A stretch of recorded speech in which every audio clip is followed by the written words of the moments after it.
اگر ہم قرآن کریم کو اس طرح سے پڑھنا چاہتے ہیں جس طرح سے رسول اللہ صلی اللہ علیہ وسلم نے پڑھا ہے اور صحابہ اکرام نے پڑھا ہے، تو ہمیں تجوید سیکھنی ہوگی۔ تجوید کے اندر کتنی چیزیں آتی ہیں؟ ہر ایک حرف کو ہمیں مخرج سے ادا کرنا آنا چاہیے، یعنی ہر ایک حرف کہاں سے ادا ہوتا ہے یہ ہمیں پتہ ہونا چاہیے۔ دوسری چیز یہ ہے کہ ہر ایک حرف کے اندر صفت ہوتی ہیں، یعنی کوالٹیز ہوتی ہیں، تو ان صفت کے بارے میں ہمیں معلوم ہونا چاہیے۔ تیسری چیز یہ ہے ہر ایک حرف پر کوئی نہ کوئی رول ہوتا ہے، تجوید کا کوئی نہ کوئی قاعدہ ہوتا ہے، جیسے یہاں پر ہے یہ حروف مدہ یا اخفا یا اظہار وغیرہ وغیرہ۔ تو یہ تین چیزیں ہو گئیں۔ چوتھی چیز یہ ہے کہ میم پر ہم آیت کر سکتے نہیں کر سکتے، جیم پر ہم آیت کر سکتے یا نہیں کر سکتے، اور لام الف پر رکنا چاہیے یا نہیں رکنا چاہیے، یعنی وقف کے بارے میں، یعنی اسٹاپ کے بارے میں سمجھنا۔ یہ چار چیزیں ہو گئیں۔ نمبر ایک، ہر ایک حرف کو مخرج سے ادا کرنا آنا چاہیے۔ نمبر دو، ہر ایک حرف کے اندر صفت ہوتی ہے، یعنی کوالٹیز ہوتی ہیں، اس کا ہمیں علم ہونا چاہیے۔ قرآن کے ہر ایک حرف پر تجوید کا کوئی نہ کوئی قاعدہ ہوتا ہے، وہ ہمیں آنا چاہیے۔ نمبر چار، وقف ہمیں اچھے سے آنا چاہیے، یعنی کہاں پر ہمیں رکنا ہے پڑھتے پڑھتے قرآن میں اور کہاں پر نہیں رکنا ہے۔ ہم یہ جو سیکھ رہے ہیں یہ ہے نورانی قاعدہ، اور یہ نورانی قاعدے کی تختی نمبر 4 ہے۔ تختی نمبر 4 کے اندر یہ حروف مدہ کا قاعدہ لکھا ہوا ہے، آپ بھی دیکھ سکتے ہیں کسی بھی طرح کا آپ کے پاس میں اگر نورانی قاعدہ ہے تو۔ اس سے پہلے کی ویڈیو میں مخرج بھی اور صفات بھی سکھا چکا ہوں۔ ابھی ہمارے قواعد چل رہے ہیں، رولز چل رہے ہیں، تو رول آج سیکھنے والے ہیں ہم حروف مدہ کا۔ حروف کا مطلب کیا ہوتا ہے؟ حروف کا مطلب ہوتا ہے لیٹرز، یعنی حرف۔ مدہ کا مطلب ہوتا ہے کھینچنا، یعنی کھینچنے والے حروف۔ تو یہ کھینچنے والے حروف کے بارے میں آج ہماری یہ ویڈیو ہے، یعنی کتنے حروف ایسے ہیں قرآن کے اندر جن کو کھینچ کر کے پڑھنا چاہیے۔ تو پہلا حرف کیا ہے؟ یہاں پر لکھا ہوا ہے، دیکھیے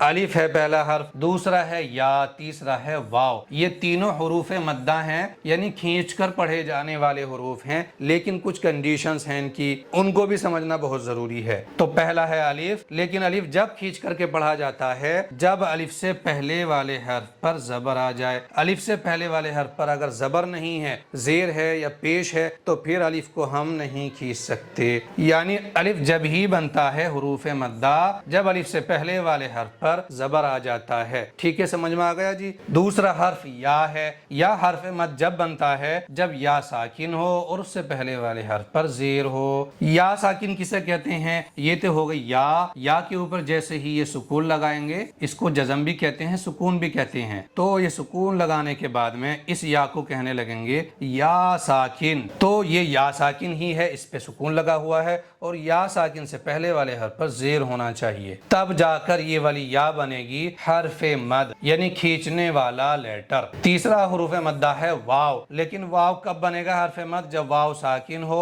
اور واو ساکن سے پہلے والے حرف پر پیش ہو۔ واو ساکن کسے کہیں گے؟ جس واو کے اوپر یہ سکون لگا ہو۔ یہ والا جو سکون ہے یہ اگر با کے اوپر لگا دیں گے تو با کو کہیں گے با ساکن، اور نون کے اوپر لگا دیں گے تو نون کو کہیں گے نون ساکن۔ یعنی یہ سکون کسی بھی حرف پر لگانے سے وہ حرف پھر ساکن کہلانے لگتا ہے۔ تو یہ تینوں چیزیں ہماری سمجھ میں آ گئی ہیں۔ ابھی حروف مدہ ہوتے ہیں 3، الف یا واو، لیکن الف کب بنے گا؟ جب الف سے پہلے زبر ہو۔ یا ساکن سے پہلے زیر ہونا چاہیے۔ یا ساکن سے پہلے اگر زیر نہیں ہے، پیش ہے یا زبر ہے، تو پھر یہ والی یا ساکن حرف مد نہیں بن سکتی۔ اسی طرح سے واو ساکن سے پہلے پیش کے بجائے اگر زیر ہے یا زبر ہے تو پھر یہ والا واو بھی حرف مد نہیں بن سکتا، یعنی کھینچ کر کے نہیں پڑھا جا سکتا۔ ہمیں یہ تو پتہ چل گیا ہے کہ یہ حروف مدہ ہوتے ہیں، لیکن حروف مدہ کا کیا کرنا چاہیے؟ اگر ہمیں قرآن کے اندر حروف مدہ ملیں گے تو ہم کیا کریں گے ان کا؟ تو یہ یہاں پر لکھا ہوا ہے، ایک کام کرنا ہے بس، ایک الف کے برابر کھینچ کر پڑھیں گے، یعنی ان تینوں حروف مدہ کو ایک الف کے برابر کھینچتے ہوئے پڑھنا چاہیے۔ قاری صاحب ایک سوال تھا، جیسے آپ نے بتایا کہ حروف مدہ کو ایک الف کے برابر کھینچ کر پڑھنا چاہیے، لیکن ہمیں کیسے معلوم ہوگا کہ